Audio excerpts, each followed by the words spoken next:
Istri saya seorang notaris, saya tidak mengizinkan saya untuk mengambil pekerjaan yang berkaitan dengan bank konvensional dan pinjam-meminjam lembaga ribawi. Karena saya pernah membaca salah satu yang dilaknat Allah adalah pencatat dan saksi perjanjian riba. Apakah pemahaman dan saya sudah tepat, Ustaz?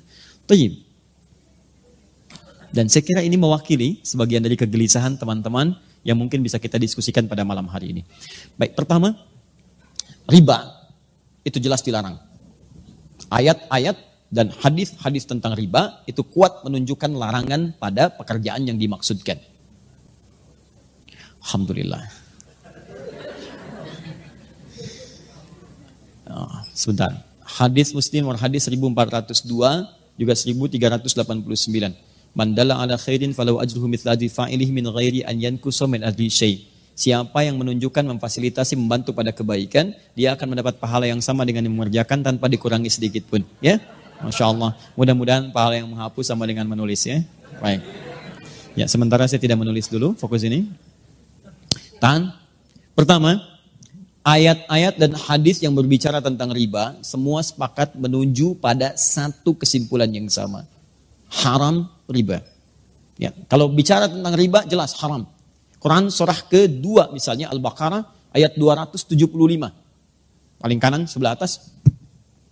Quran surah kedua ayat 275. Menyerupakan orang pelaku riba dengan orang yang sedang kesurupan. Artinya ada yang salah dalam dirinya. Bukankah orang kesurupan itu banyak salahnya? Kata-katanya meracau, tindakannya kacau dan sebagainya. Itu bahasa kiasan. Seakan-akan orang riba itu banyak salah dalam dirinya. Makannya salah, gerakannya salah, macam-macamnya salah. Karena ingat, kalau sesuatu yang haram masuk ke dalam diri seseorang, menyebar lewat darah, maka semuanya ini akan punya konsekuensi yang maaf, tidak mudah. Satu, dia akan menutup pintu-pintu kebaikan dalam dirinya. Misal, masuk ke telinga, Quran surah ke-6 ayat 25. Wa fi adhanihim waqra, di telinganya akan berbentuk sumbatan. Menyumbat. Bukan gak bisa dengar. Karena yang haram, yang jelek itu nutup, yang baik ketutup. Jelek lawannya baik. Kalau yang jelek masuk, yang baik gak akan masuk, Pak. Orang yang kata-katanya buruk, maka dia sulit mengatakan kosakata yang baik. Sama dengan orang yang terbiasa berkata yang baik, maka dia sulit menemukan kosakata yang buruk. Karena itu ketika yang buruk masuk ke dalam diri, beredar kemudian dengan darah, jadi daging menutup pintu kebaikan. Makanya jangan heran, orang-orang yang kemudian tertutup pendengarannya untuk mendengarkan kebaikan, maaf, kalau yang jelek-jelek cepat masuk. Tapi yang baik susah. Bahkan rumahnya di sini, ini masjid, jaraknya cuma 5 meter. Speaker masjid ke rumahnya begini. Adzan berkumandang, Allahu Akbar, gak kedengaran. Sementara yang 500 meter, bahkan 5 kilo, itu sebelum waktunya adzan sudah datang. Dengan kakinya dia melangkah, ini sepeda ada, mobil ada, segalanya ada. Tinggal jalan kaki, gak tembus. As-salatu khairum minan naum, terbalik ke telinganya. An-naumu khairum minas salat. Ya, ini poinnya. Masuk ke mata jadi bahaya. Orang yang terbiasa makan yang haram, kemudian itu jadi darah, mengalir, jadi daging, menghambat ke matanya, maka di matanya ada penutup. Maka turun Quran surah kedua ayat ke-7. Paling kanan agak sedikit ke atas. Khatamallahu ala qulubihim wa ala sam'ihim wa ala absarihim ghishawa. Di matanya ada penghalang. Sehingga dia nggak bisa bedakan mana sesuatu yang baik, mana yang tidak baik. Masuk ke tangan, ini sentuhannya nggak baik. Sudah senang dengan yang haram. Kalau yang haram sudah menguasai dirinya, maka yang halal-halal akan cenderung terhindari. Istri yang halal sudah tidak dipandang lagi. Suami yang halal sudah tidak peka lagi. Anak yang halal sudah tidak disenangi lagi. Semua akan tergerak pada kepentingan-kepentingan yang haram. Seperti minyak tidak bersatu dengan air, maka haram pun tidak akan pernah bersatu dengan halal. Karena itu Allah katakan, pelaku riba itu cenderung punya masalah dalam hidupnya seperti orang yang kesurupan, dikerjai oleh setan. Kemudian sampai ke ayat Quran surah kedua, ayat 278-nya diminta untuk bertobat. Kemudian ayat 279-nya diminta untuk kemudian oleh Allah Subhanahu wa taala dengan ancaman yang kuat, kalau tidak mau bertobat maka Anda seakan-akan mengajak perang dengan saya dan Rasul. Maaf ya Bu ya, Pak ya. Anda dengan manusia saja kalau orang kuat sulit untuk mengalahkannya. Sekarang pengen ngajak perang dengan Allah. Maaf, kalau Anda punya masalah dengan manusia, saya punya masalah dengan orang Bandung, saya pindah ke Jakarta. Saya punya masalah dengan orang Indonesia, saya pindah ke Malaysia. Saya punya masalah dengan orang Asia, saya pindah ke Eropa. Tapi Anda punya masalah dengan Allah, mau lari kemana? Itu poinnya. Maka saya belum bicara tentang hukum, saya ingin bicara pertama tentang riba. Riba itu jelas haram. Riba sama dengan haram. Tahan. Maka segala unsur yang terkait dengan riba, semua keterangannya lewat hadis Nabi SAW. Baik pelakunya, baik pemberinya, baik pencatatnya, baik saksinya, dia dilaknat oleh Allah Subhanahu wa taala dan Rasulnya, tetap mendapatkan hukuman yang sama, haram. Pelaku, pemberi yang menerima, saksi, bahkan pencatat,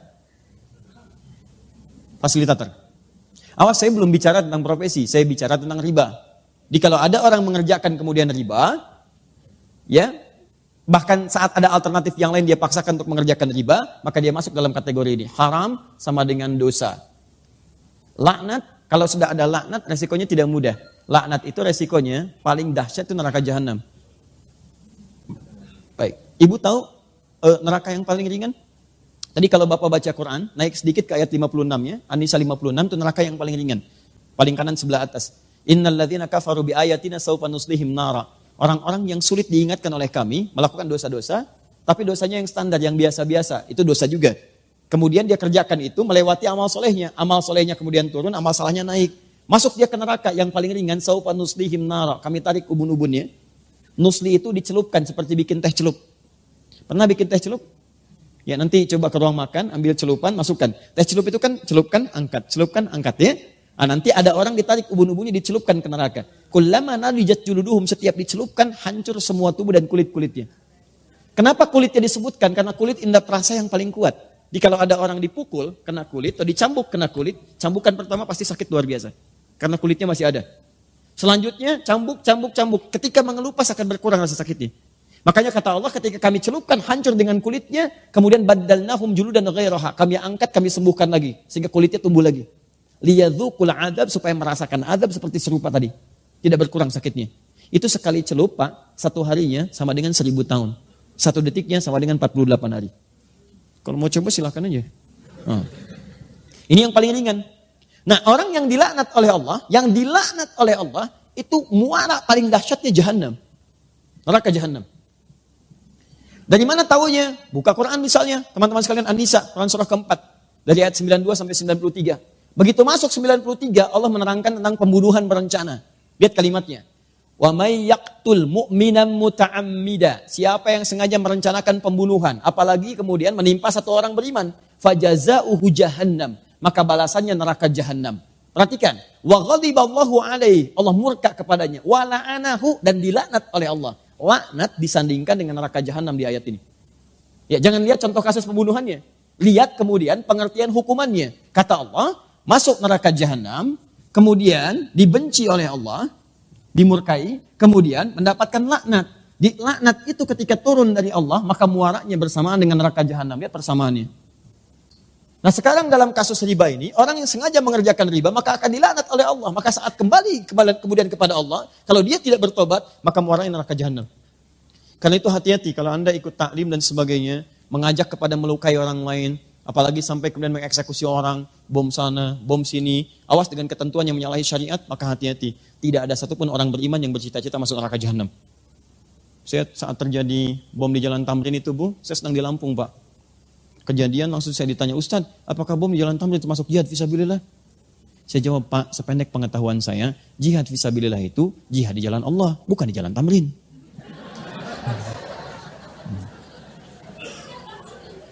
Sekarang balik sini ya. Lihat sini, fokus. Ini baru riba. Saya mau terangkan hukum dosa dulu. Nah, setelah itu baru kita masuk kemudian kepada pertanyaan. Ada bank konvensional, tadi disebutkan. Di antara kemudian tautannya dengan jasa yang digunakan oleh notaris, boleh jadi ada kemitraan yang tersangkut paut dengan bank konvensional. Apakah setiap turunan dari transaksi bank konvensional menghasilkan riba? Itu pertanyaan yang pertamanya. Satu, apakah kemudian kalau ini menggunakan jasa bank konvensional, termasuk dalam kategori riba pula? Itu kemudian yang mesti kita jawab. Nah, teman-teman sekalian, sekarang saya terangkan sedikit saja tentang hukum. Nanti saya masuk ke Fatwa MUI nomor 1 tahun 2004, ditandatangan tanggal 5 Dzulhijjah tahun 1424, ya bersamaan dengan tanggal 24 Januari tahun kemudian 2004, ya. Jadi setahun sebelum didirikannya INI. Sini. Tahan, fokus ini. Pertama, lihat sini.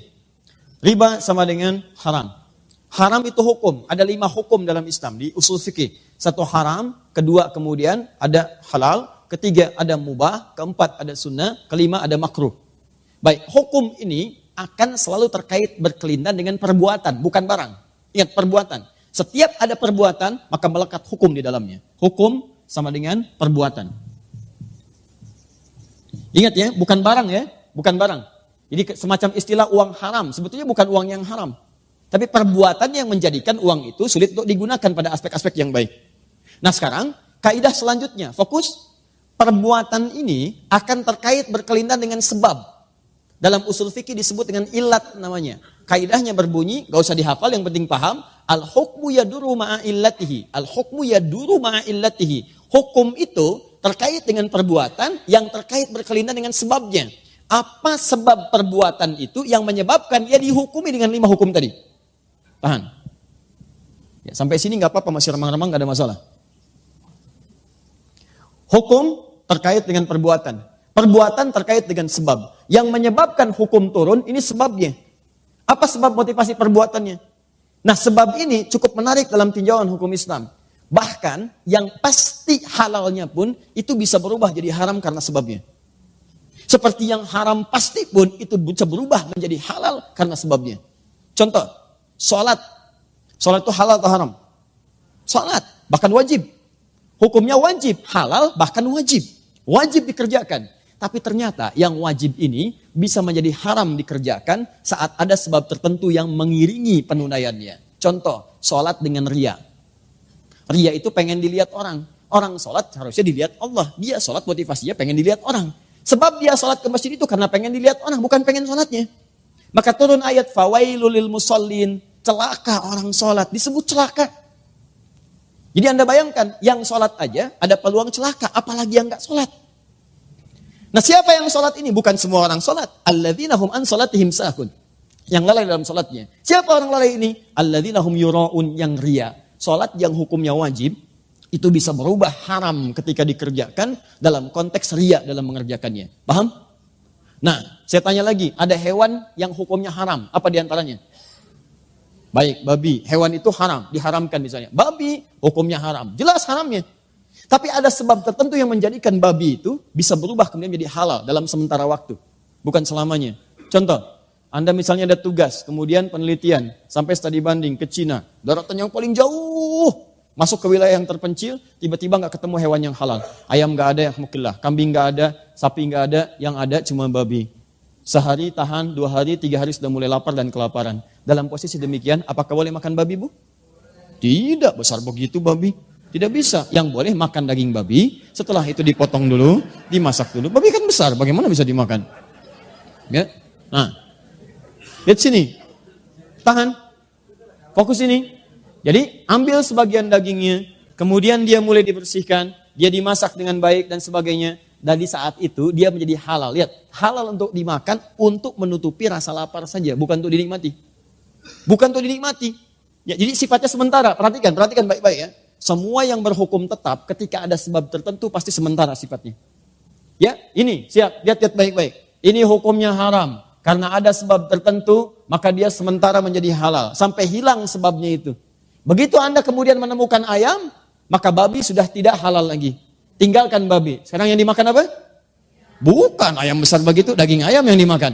Ya, Anda sembelih dulu. Kemudian potong itu, masak dengan baik, baru dimakan. Babi tinggalkan, maka hukum halal bagi babi pada satu yang sementara sudah tidak berlaku lagi. Sekarang, maaf, sampai sini paham gak? Kalau sudah paham, pemahaman ini secara simpel saja, mari kita terapkan dalam pertanyaan tadi. Lihat baik-baik, riba jelas haramnya. Bank konvensional memuati suatu hukum yang di dalamnya mengandung unsur riba. Bunga yang telah ditetapkan sebelumnya. Kemudian dia bisa bertambah. Bahkan lebih fatal daripada jahiliyah. Saat jahiliyah itu jatuh tempo, baru kemudian kalau tidak bisa bayar bunga berlaku. Bank konvensional sebelum jatuh tempo sudah dituliskan. Sekian. Bahkan dia bisa bertambah. Itu jelas riba. Tahan sebentar. Nah, di sisi yang lain, ada fundamental ekonomi yang menentukan stabilitas dalam muamalah. Bahkan dalam sistem pemerintahan. Nah, sekarang pertanyaannya, lihat baik-baik. Kalau ekonomi tidak berlangsung dengan baik, maka syarat mendapatkan ketenangan dalam dunia pemerintahan, kata Al-Quran cuma 2. Itu yang paling utama. Dalam surat Al-Quraish, li'ila fi Quraishin, ila fi mrihatas syita, iwassayf, faliya'budu rabba hadzal bait, alladzi at'amahum min ju'. 1, wa amanahum min khauf. At'amahum min ju' itu stabilitas ekonomi. Yang kedua, wa amanahum min khauf, stabilitas politik. Kalau dua terganggu, maka akan menjadikan goncangan dalam pemerintahan. Ekonomi kuat tapi politik gak bagus, goncang. Maaf, politik kuat tapi ekonomi gak bagus, goncang. Yang jadi persoalan, transaksi-transaksi dalam kehidupan itu bagian dari putaran roda untuk menguatkan nilai perekonomian. Sekarang persoalannya, dalam dunia perekonomian kita ini, taruh ada terkait dengan jasa-jasa notaris.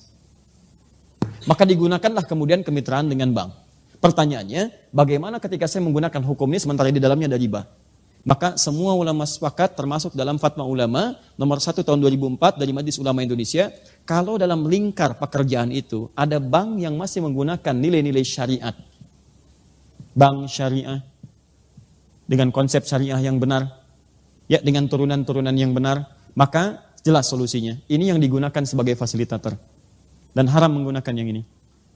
Tapi kalau fungsi ini tidak bisa menjangkau nilai-nilai transaksi yang sedang dikerjakan, pekerjaan yang sedang dilakukan, yang kalau kemudian tidak difasilitasi memberikan goncangan kepada nilai ekonomi atau menyebabkan madarat yang lebih kuat, maka keputusannya kemudian dituliskan, boleh ini digunakan, boleh sekali lagi ini digunakan dengan batasan sementara sambil mencari sistem yang kuat dan tetap untuk menjembatani dan memberikan fasilitator kepada apa yang sedang dikerjakan. Jadi kalau pertanyaan cepatnya, sepanjang bisa di-cover oleh bank-bank syariah dengan hukum yang benar, maka itu kemudian yang dipilih. Tapi kalau itu tidak bisa di-cover, bahkan memberikan madarat yang lebih besar, maka Anda boleh menggunakan bank konvensional dengan tujuan menggunakan sementara sebagai jembatan untuk menyelesaikan persoalan dan untuk mencari yang lebih baik lagi ke depan.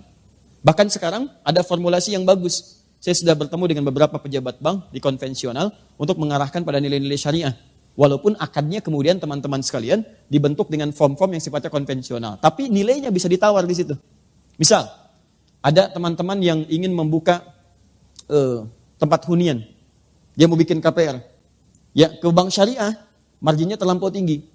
Di bank konvensional diberikan margin sekian. Tapi persoalannya, suku bunganya tidak tetap, dia berubah. Maka apa yang ditawarkan? Dibawalah konsep syariah dengan akad yang berbeda, tapi tidak juga merugikan kemudian konsep yang ada di bank itu. Yang telah Anda tetapkan misalnya 3% ini, bagaimana kalau dibagi dengan hukum seperti ini? Jadi bank itu tetap dapat 3% juga. Tapi kaidahnya ditukar, akadnya menggunakan akad Islam. Ya, jadi bukan ganti jubah, bukan. Jadi poinnya adalah, ini yang kami lakukan, Anda beli dulu ini. Beli ini kami berikan kemudian nilai kesepakatannya selama 3% tadi, kita robah dulu, akadnya jadikan sebagai penjualan, jadi Anda terima itu, jual lagi kepada kami dengan apa yang telah Anda tetapkan tadi. Jadi dari Anda tetap 3%, tapi kemudian dirobah cara akadnya, kami membayar dengan cara yang sama.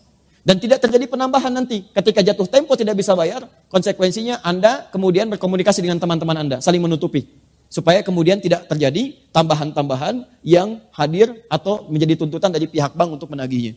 Nah, maka saya kira modifikasi semacam ini bisa didiskusikan. Tapi yang terbaik adalah, kalau sekali lagi ini keputusan Fatwa Ulama Indonesia, MUI, kalau ada syariah itu yang digunakan. Kalau tidak bisa di-cover, maka konvensional diambil sebagai jembatan. Tapi yang paling besar pertanyaannya adalah, kenapa sih dari 200 juta lebih ini tidak bisa mewujudkan sistem perbankan yang baik, yang kira-kira mengakomodir kepentingan umat Islam? Kalau Malaysia bisa, kenapa Indonesia tidak? Ya kan? Saya kira, dan tidak ada yang dirugikan. Negara juga untung, masyarakat juga untung. Maka salah satunya adalah hidupkanlah bank syariah itu. Dan dorong syariah itu bukan cuma nama. Saya ulang, dorong syariah bukan cuma nama. Namanya syariah misalnya, tapi menggunakan praktek ribawi yang lebih besar daripada bank konvensional. Itu juga bermasalah. Paham ya? Nah, jadi kesimpulan singkatnya, dalam konteks demikian, jika ada bisa itu ditangani oleh bank syariah, maka bank syariah itu yang diutamakan. Jika tidak memungkinkan, maka boleh menggunakan kemitraan dengan bank konvensional sepanjang memahami itu sebagai wasilah, bukan sebagai tujuan. Allahu a'lam bissawab. Itu yang mengatakan bukan Adi Hidayat, yang mengatakan adalah kesimpulan dari fatwa ulama dengan referensi-referensi yang kuat. Di Quran, hadis, juga Anda bisa buka kitab Al-Majmu' Syarah Muhadzab misalnya, juz yang ke-9 karya Imam An-Nawawi. Ya, juga fatwa ulama dari luar, Majma' Buhuth yang di Kairo, Majma' Buhuth kemudian yang di Saudi dengan yang lain-lainnya menyampaikan penyampaian yang sama.